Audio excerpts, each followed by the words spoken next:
ধানমন্ডির ৩২ নম্বরে অবস্থিত বঙ্গবন্ধুর যে বাসভবন, এটিকে বুলডোজার দিয়ে রীতিমতো গুঁড়িয়ে দেওয়া হয়েছে এবং মাটির সঙ্গে মিশিয়ে দেওয়া হয়েছে। এবং এই যে ধ্বংসযজ্ঞ, এটিকে রীতিমতো উৎসবে পরিণত করার জন্য হাজার হাজার মানুষ সেখানে উপস্থিত ছিল। এবং সঙ্গতির কারণে বাংলাদেশে যে বহু মতের লোকজনের বসবাস, তাদের মধ্যে যারা বঙ্গবন্ধু বিরোধী, শেখ হাসিনা বিরোধী, আওয়ামী লীগের যে শাসনামল, সেই শাসনামল দ্বারা নিষ্পেষিত, এবং কিছু কিছু মানুষ রয়েছে যারা সবসময় যে কোনো ধ্বংসযজ্ঞতে তারা তালি বাজায়। এরকম অসংখ্য লোক সেখানে উপস্থিত ছিলেন এবং তারা উল্লাস ধ্বনি দিয়েছেন, সন্তুষ্টি প্রকাশ করেছেন এবং শেখ হাসিনার এবং তার পরিবারের ১৪ গোষ্ঠী উদ্ধার করেছেন। আবার ওখানে যারা উপস্থিত তারা কেউ কেউ সেখানে গণ টয়লেট বানানোর কথা বলেছেন, কেউ মসজিদের কথা বলেছেন, কেউ আবার জুলাই আগস্ট বিপ্লবের যে শহীদান তাদের বাসভবন নির্মাণের কথা বলেছেন। তো এই পর্বটি এখানে শেষ হয়ে গেছে। তারপর দ্বিতীয় যে অংশটি ঘটেছে সেটি হলো শেখ হাসিনার স্বামীর যে ভবন বা বাসভবন ধানমন্ডিতে, সুধা সদন নামে যেটি পরিচিত, সেখানে আগুন লাগানো হয়েছে। সেখানে ধ্বংসযজ্ঞ এখনো পর্যন্ত আমি যে ভিডিওটি করছি ৬ তারিখ বিকাল ৩টার সময়, তো এরকম সেখানে বুলডোজার লাগিয়ে এখনো পর্যন্ত ভাঙা হয়নি।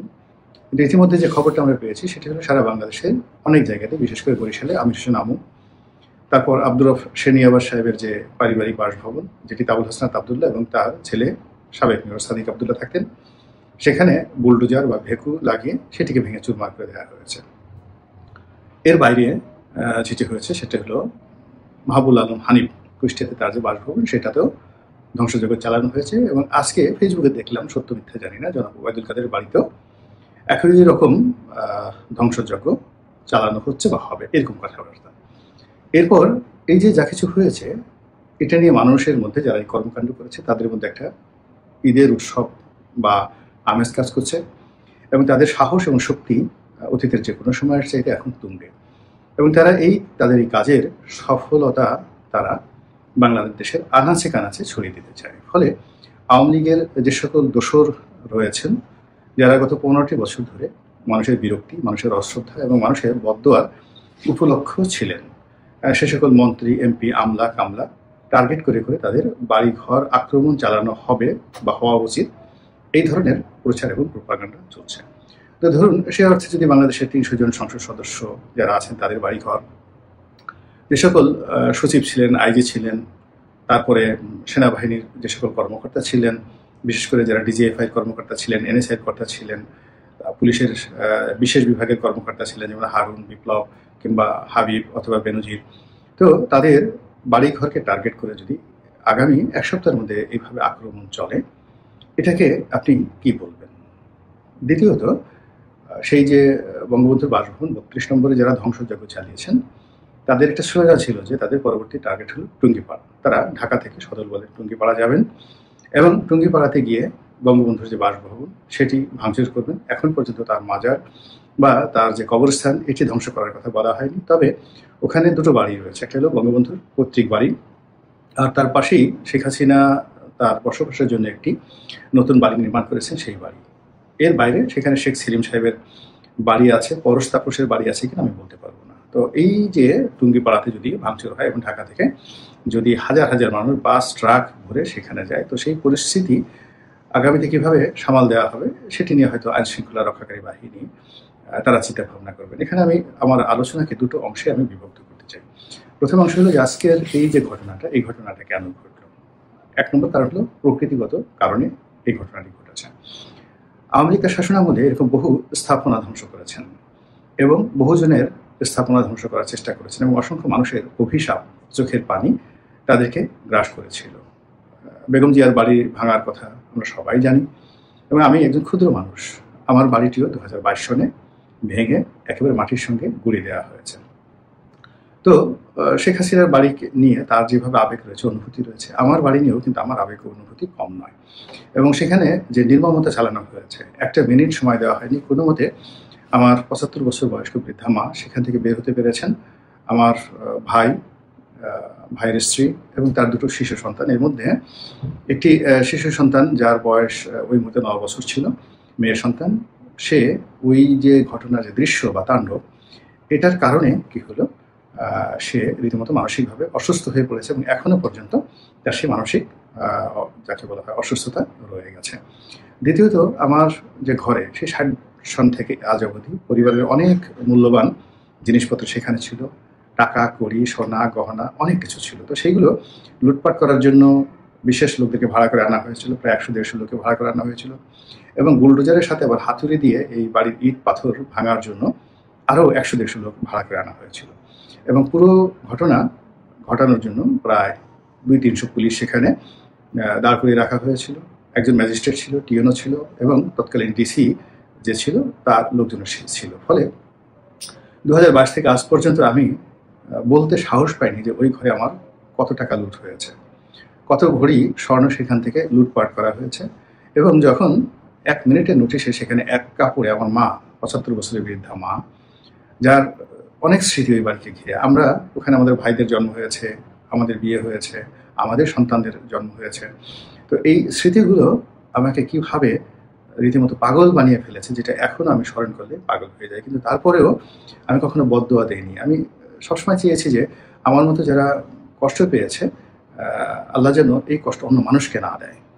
কষ্টের খুব বেদনা, প্রায় 1 বছর আমরা রীতিমতো ঘুমাতে পারিনি।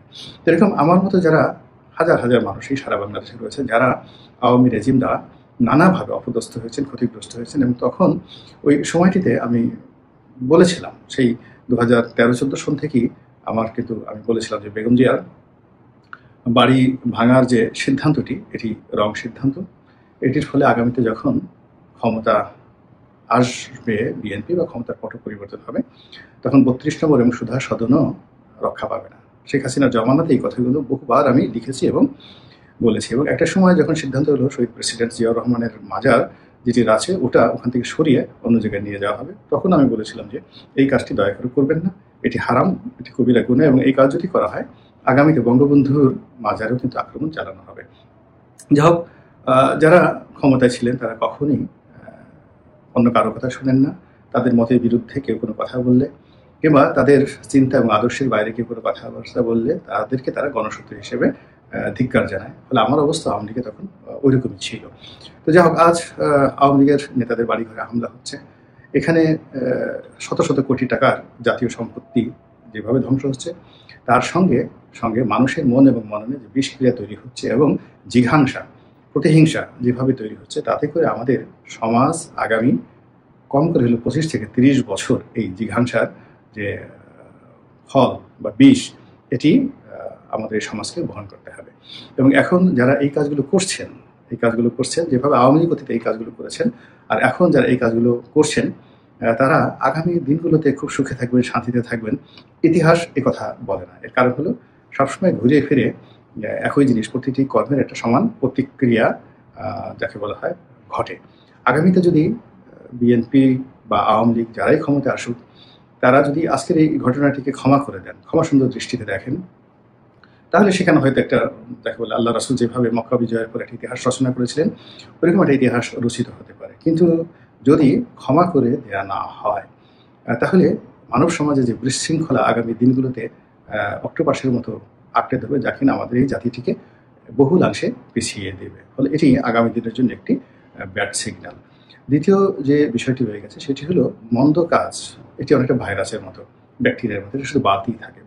ভালো কাজ কিন্তু সাধারণত ওভাবে বাড়ে না, কিন্তু মন্দ কাজ এটি বাড়তে থাকে। কাজেই এই যে জিনিসগুলো ঘটছে বা ঘটতে যাচ্ছে, সেই বিষয়গুলোর ব্যাপারে রাষ্ট্র কেন অসহায় এবং রাষ্ট্র কেন এখানে গুরুত্বপূর্ণ ভূমিকা পালন করতে পারছে না। যেমন ধরুন, শেখ হাসিনা বেগম জিয়ার বাড়িটি ভেঙে ফেলেছে, এখন সেটা রাষ্ট্রীয় সিদ্ধান্তে রাষ্ট্রীয় মেশিনারিজ ব্যবহার করে করা হয়েছে। ফলে সেখানে কিন্তু মব হয়নি, বিশৃঙ্খলা হয়নি এবং ওটার সূত্র ধরে বিএনপির অন্য কোনো নেতাদের বাড়িতে কিন্তু আক্রমণ চালানো হয়নি, কিংবা বিএনপির লোকজনও কিন্তু আওয়ামী লীগের নেতাকর্মীদের বাড়িঘরে আক্রমণ চালায়নি। তো এই যে বর্তমান জমানাতে যারা রাষ্ট্র চালাচ্ছেন, তারা যদি মনে করেন যে গণরায়কে মেনে নিয়ে তাদের বঙ্গভবনকে গুড়িয়ে দিতে হবে, তারপরে গণভবনকে গুড়িয়ে দিতে হবে, 32 নম্বরকে গুড়িয়ে দিতে হবে, রাষ্ট্রীয় বুলডোজার ব্যবহার করে, ভেকু ব্যবহার করে তারা যদি এই কাজগুলো করতেন, তাহলে কি হতো, ঘটনাটা সীমিত আকারে থাকতো এবং রাষ্ট্র এর দায়-দায়িত্ব নিত এবং এখন যারা রাষ্ট্রের পরিচালক তাদের উপর দায়-দায়িত্ব পড়তো। কিন্তু এখন যেভাবে রাষ্ট্র এই টোটাল যে মবটা হলো, এই মবের ব্যাপারে তারা চোখ বুজে থাকলো, অথবা তারা অসহায় হয়ে পড়লো, অথবা তারা এটা প্রিভিলেজ দিল, অথবা তাদের সামর্থ্যের বাইরে এই ঘটনাগুলো ঘটলো। অথচ দায়-দায়িত্ব কিন্তু কোনো অবস্থাতেই ডক্টর মোহাম্মদ ইউনূস থেকে শুরু করে তার যারা কর্তাব্য ব্যক্তি রয়েছে কেউ এড়াতে পারবেন না। অধিকান্ত এর সঙ্গে হাজার হাজার হাজার হাজার মানুষকে সংযুক্ত করে দেওয়া হলো এবং আজকের এই যে প্রযুক্তির যুগে কারা কারা সেখানে গিয়েছেন, কি কি কর্ম করেছেন, কিভাবে হয়েছে, সব কিছু রেকর্ড এটি দেশ বিদেশে ছড়িয়ে রয়েছে। ফলে এই রেকর্ডগুলো যখন যে যেভাবে দেখবে তার মনের মধ্যেই তখন প্রতিহিংসা বা জিঘাংসা জাগ্রত হয়ে যাবে। কাজেই যা কিছু হয়েছে, যে ক্ষতি হয়েছে, সেই ক্ষতি আমরা পূর্ণ করতে পারবো না, কিন্তু এই ধরনের ক্ষতি যেন আর না হয় সে ব্যাপারে রাষ্ট্রকে এগিয়ে আসা উচিত, সরকারকে এগিয়ে আসা উচিত। আর এখানে